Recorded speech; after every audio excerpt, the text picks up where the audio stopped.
Hey everyone, welcome to the Hornet King channel, and in this video I'll be removing a massive German yellow jacket colony that decided to make its nest inside of a client's ceiling and extract the nest out with my hands. I pulled the nest out, brought it home, and fed it to my chickens. Check it out. Alright, so outside here you can see where the German yellow jackets are making their way into the basement space. So you can see where the brick facade meets the concrete block wall, and they were getting in between that joint and up underneath of the sill plate on top of the wall. Lots of activity here. So once they make it into that space and they have an access in and out, they can bring in supplies and go out and forage and everything else and bring it back inside.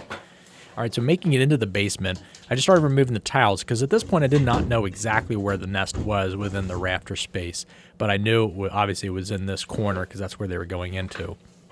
So just looking around, and I could see a bunch of yellow jackets flying in there, and I noticed it right above that other tile. So I had to pull this tile back, and there was a little bit of a juncture there in the basement, so this part of the room was a little bit of a bump out, and there's a closet there, so I wasn't able to get that tile all the way back, so I really should just moved it all the way to my left, right above where that window was. But anyway, so I started looking around, just making sure that there weren't a bunch of them that left that space, and they were pretty much all around the nest. There's a little cluster of males there to the right of the nest, but for the most part, they were just all over the nest, and this was a very, very active colony. Now, there's two different suborders of German yellow jackets, and oftentimes this gets confusing for folks. They think there's only one species of German yellow jacket, and there really is, but there's a suborder of German yellow jacket. There's an aggressive species and there's a less aggressive species. This particular German yellow jacket species is the lesser aggressive one.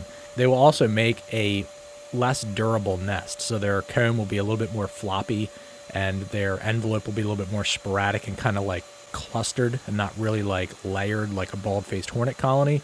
So you'll notice in this one, when I start like removing the envelope, you can see that the envelope doesn't look like it's coming in sheets. Like it looks like it's a bunch of little fibers all clustered together.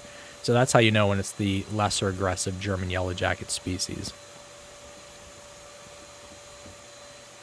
And all the information that I give you guys in regards to the facts and suborders and all that of different wasp species, there's two different books, textbooks that I use. One's a $350 textbook you guys can get. It's called Vespinae Wasps of the World.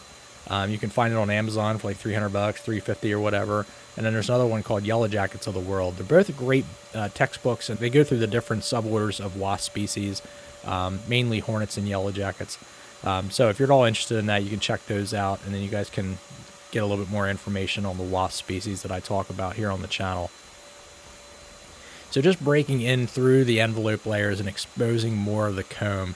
And German yellow jackets have some of the larger colonies I deal with. So this colony was probably close, like 2,500, maybe almost 3 grand at peak season as far as the max population of this colony. I mean, it was just busting at the seams of yellow jackets. There's only one queen, so there's a founding queen. She'll start the colony at the beginning of the season. There won't be any other yellow jackets in the colony with her, just be her. And she'll start this entire colony in one season within like a few months. So this would have started probably around like late May, early June. And when I removed this nest, it was like late September, early October. So it wasn't that many months that they made this massive colony of yellow jackets.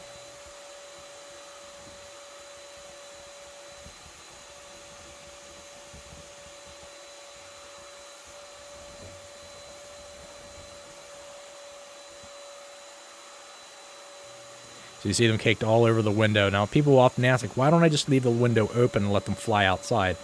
Well, it would just be a continuous feedback circle, because they would just go out the window, and then they come back in through the entranceway of the wall, and then they go into the nesting space, and then they come right back out and just keep doing that over and over again.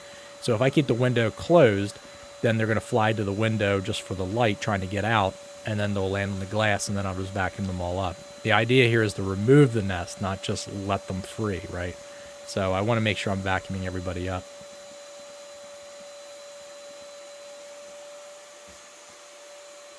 And oftentimes too, when I'm doing a removal like this, I'll kind of go back and forth between the nest and the window. So I'll like vacuum up at the nest for a while, and then ones will fly past me, and then they'll go over to the window and they'll cluster there, or they'll fly around the room a little bit.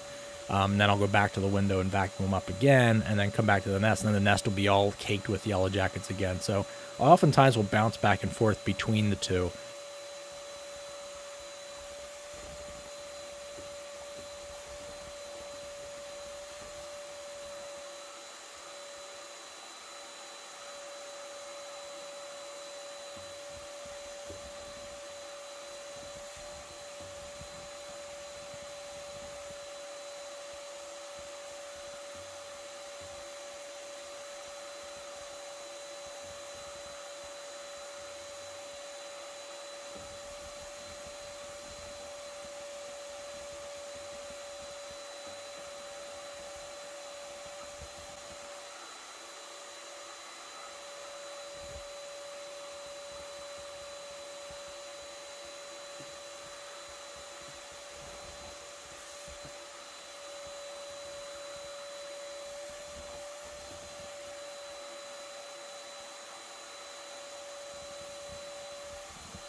And I'll use my vacuum as like an excavation tool. So like I wouldn't just reach my hand up in there and pull down the envelope. I mean, I'll do that sometimes, but there's no always and nevers with my removal process. I don't always do one thing or never do another. Like, it just depends on the scenario or the job itself. Sometimes I'll go in there with my hands and I'll just start pulling the nest out and bagging it real quick. And other times I'll, bag the nest, like I'll put the bag up inside the space and pull the nest down. Other times I'll just do it like this, where I'll just jab it with the vacuum nozzle and suck everything up. It just really depends on how fast I need to get it out of there because of how aggressive the colony is. If they're southern yellow jackets, I don't like doing these kind of removals where I'm just like slowly pecking away at them, because that gives them more opportunity to sting me. German yellow jackets, they're kind of floating around. You can see they're not sticking to me as much, so it's not as crucial that I get them done super fast. And even now, I mean, I pulled that nest down. They're not like swarming all over the place. I mean, they're kind of more crawling all over the nest. So, I mean, it just depends on the colony itself, how it's reacting. It's kind of figure it as you go. But look at the size of that nest. I mean, that nest is huge. It's bigger than my head. And that's saying something, because I got a big head. Lots of layer of envelope, lots of layer of comb, and still a lot of adults in there. I mean, I've been vacuuming this thing for what, like 8 minutes? And there's still a ton of them crawling all over it. There's a bunch of them back on the window again. So it just goes to show you, like, even with these colonies, what you see on the outside or what you're seeing flying in and out is not anywhere near the numbers that's actually inside these nests.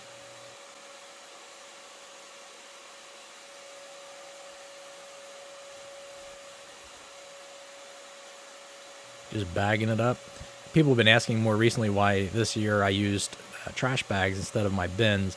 It's just because I'm doing a lot more volume of nests in a day, and even though it's wasteful to use the trash bags, I just don't have the room for the bins, and I can't really drag a nest that I did, previously and bring that into somebody else's house to remove another nest, because then the yellow jackets, other species, will be flying around inside their houses and things.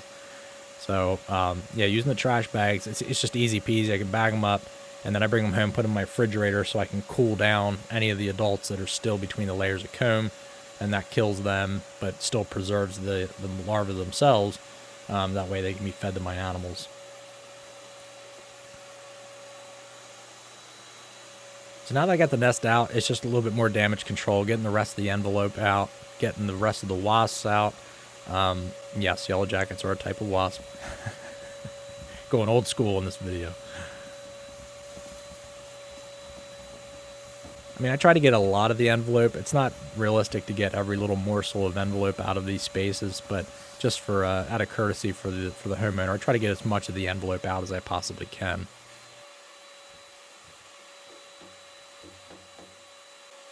So that's pretty much completed. I sprayed a little bit of spider and scorpion spray in there just to kind of get the residual males that might be flying around. And then going around one last time on the window and vacuuming everybody up. And look at that. Even after the several times I did that, there's still a nice cluster of them there. And usually I leave the lights off in these basement rooms or any kind of room that I'm in. And that way, most of the light that's coming in is coming from the window itself and not coming from inside the room. Because then they'll just be attracted to the light bulb and flying around it instead of around the window. It's much easier to vacuum yellow jackets off of a window than it is off of a light bulb. Or a chandelier, like some of my other videos.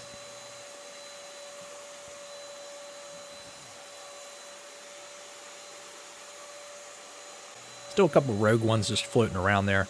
But once I'm done putting the ceiling tiles back in, I'll be able to get those last few stragglers.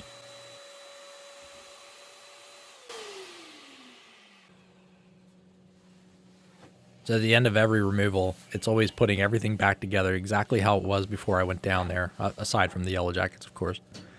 And getting the tiles back in place, just make it look like I was never there. People respect that. When you try to take care of their stuff when you're doing removal, they really respect that, and you always get callbacks. So. Getting the nest home, and this has been sitting in my refrigerator for a couple days, probably a few days by the way it looks. Usually gets a little bit more soggy once it's been sitting in the refrigerator for a long period. And I was so busy this season that I didn't really have time to go through every single nest every single day. So I let them sit in the refrigerator for a couple days. The Hornet Queen had to kind of deal with that, but And then pulling them out and bringing them down and then letting them warm up a little bit. Sometimes there's still live yellow jackets in there. Usually this is about 85% kill rate for using the cold temperatures to take care of the nests. I just wanted to separate the layers out so you guys could see what it looked like.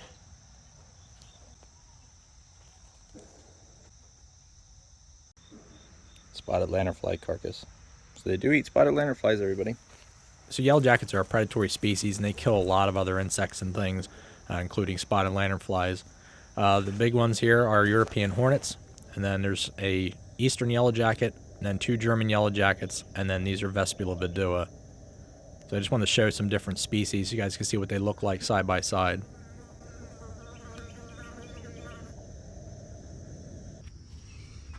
Alright, this is all of the nest.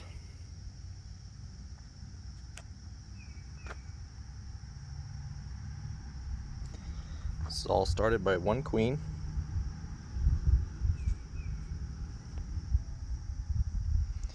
These are queen cells. These are worker cells, and these are queen cells. So these would have become new queens, and new reproductives would have included males too.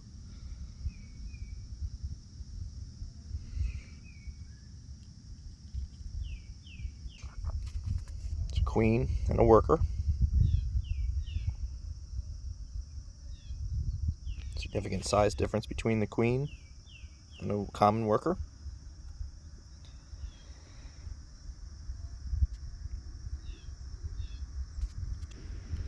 Rip off a silk cap here so you can see what's inside.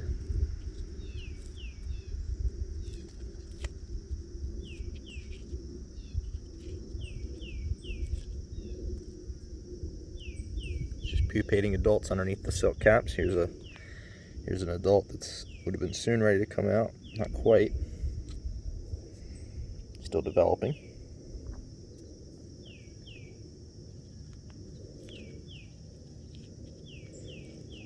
This is one chewing its way out. Well, it was. Didn't quite make it. Let's take it out and give it to the girls.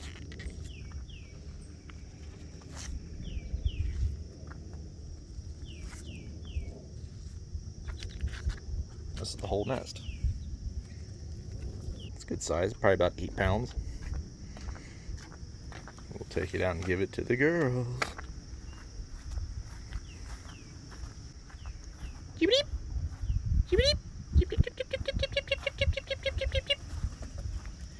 Come on, birdies.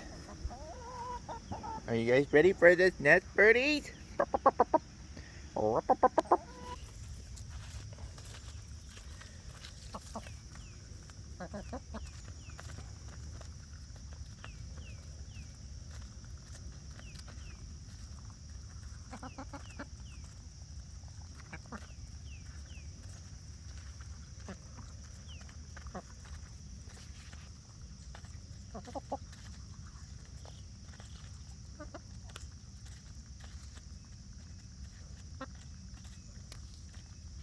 Is that good, birdies?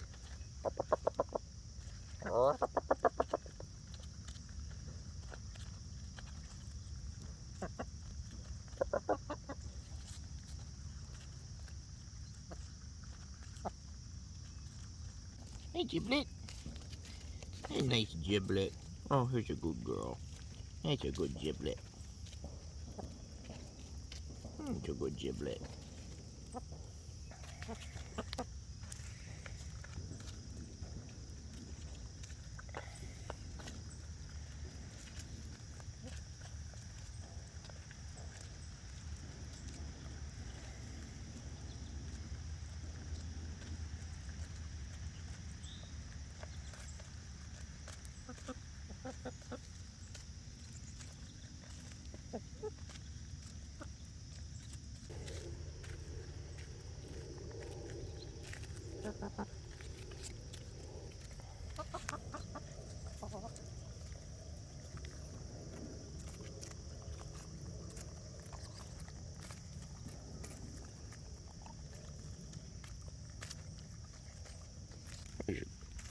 Hi, Kenny. Hi, honey. Oh, come on, pigeon. Come get some.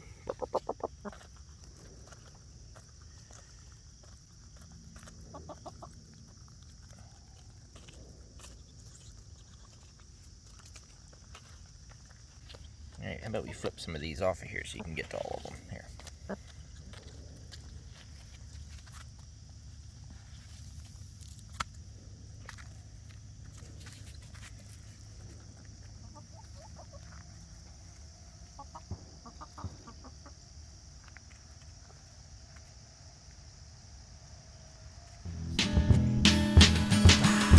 Alright everyone, thank you so much for tuning in to check out this video. If you guys enjoyed this content, drop in the comments, let me know what you think. If you have any suggestions for future videos or something you'd like to see me cover in an upcoming video, also drop in the comments, let me know. Alright everyone, thank you so much for tuning in to check out this video and supporting my channel, and I'll catch you on the next video.